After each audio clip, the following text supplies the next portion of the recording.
Ada sekitar 2-3 bulan lalu saya dapatkan sebuah penelitian dari teman dokter juga yang beliau meneliti tentang orang-orang yang kena darah tinggi.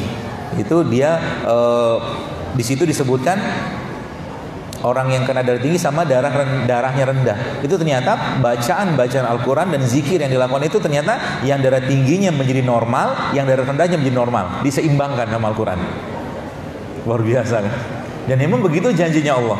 Allah Subhanahu wa taala janji dalam Al-Quran bahwa dalam Al-Quran itu terdapat syifa, terdapat kesembuhan. Ya. Wa nunazzilu minal Qur'an ma huwa syifa wa rahmatul lil mu'minin wa la yazidu dzalimin illa khasar. Kata Allah, dan kami jadikan Al-Quran itu sebagai penyembuh. Maka kalau seandainya kita kembali pada Al-Quran, pengobatan kita akan banyak penyakit-penyakit yang bisa terselesaikan. Yang paling diselesaikan pertama kali oleh Al-Quran adalah apa? Penyakit hati. Hasad, iri, dengki, benci, sombong, ria, ujub, macam-macam. Dia akan bersihkan semua. Karena semua penyakit fisik, kata Ibnu Qayyim al-Jauziyah, bermula dari penyakit hati dulu. Semua penyakit fisik akan dimulai dari penyakit kolbu. Mungkin di luar yang emergensi itu lain cerita lah ya. Secara umum kayak begitu. Ya maka jaga hati. Dan hati kita ini adalah sosok organ yang sangat susah dijaga. Sangat susah. Maka kita diperintahkan oleh Nabi SAW untuk membaca doa anti baper. Ya kan? Doa yang kalau kita baca hati kita terikat dengan Allah. Sering kita baca doa. Dan Aisyah pernah ditanyakan, ya Aisyah, apa doa yang paling sering dibaca oleh Nabi SAW? Dia katakan, ya muqallibal qulub, sabbit qalbi ala dinik, ya musarrifal qulub, sarrif qulubana ala. Ini lagi kita nggak enak hati, lagi kita nggak enak perasaan, lagi kita nggak enak emosi, baca doa itu. Kenapa? Bisa jadi karena emosi keluar kata-kata yang tidak pantas. Kan gitu. Dan kalau kata-kata tidak pantas itu diucapkan dan tidak katakanlah bertentangan, berlawanan dengan akidah, bisa keluar Islam dia. Macam hati-hati dengan hati. Hati-hati dengan hati. Ya, jaga sikap, jaga hati, dan jaga hal-hal yang sifatnya bisa merusak fisik kita. Ya, bisa merusak, dan itu dimulai dari hati dulu. Ya, maka ya muqallibal qulub, ya musarrifal qulub itu menjadi doa yang harus sering kita baca Bapak sekalian. Ya. Karena itu bisa menyehatkan diri kita sebenarnya. Menyehatkan apa? Kolbunya dulu disehatkan.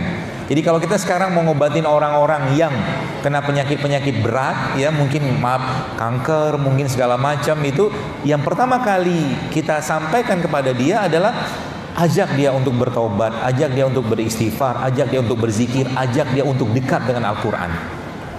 Itu obatnya dulu. Ya. Dan itu di dunia barat tidak dikenal, mereka kenalnya meditasi.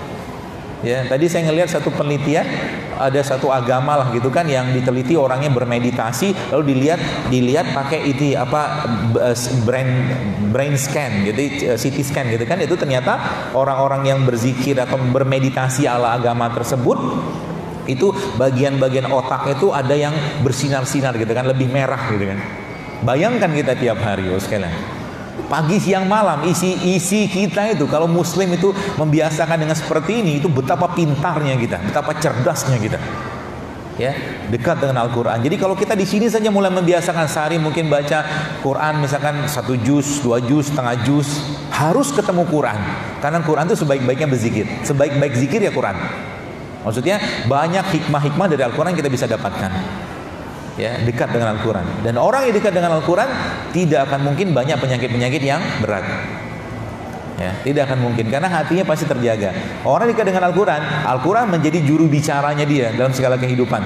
Ketika dia makan, dia pikir dulu, yang saya makan ini halal nggak? Toyib nggak? Berlebihan nggak? Mikir dia. Gitu kan? Jadi kalau kita sudah mengerti konsep-konsep seperti ini, maka kembalilah kepada Al-Quran dan kembalilah kepada petunjuk Nabi SAW. Dan di situ semuanya ada petunjuk yang memang tidak secara detail. Ya, kita perlu teknologi, kita perlu sains untuk menerangkan itu.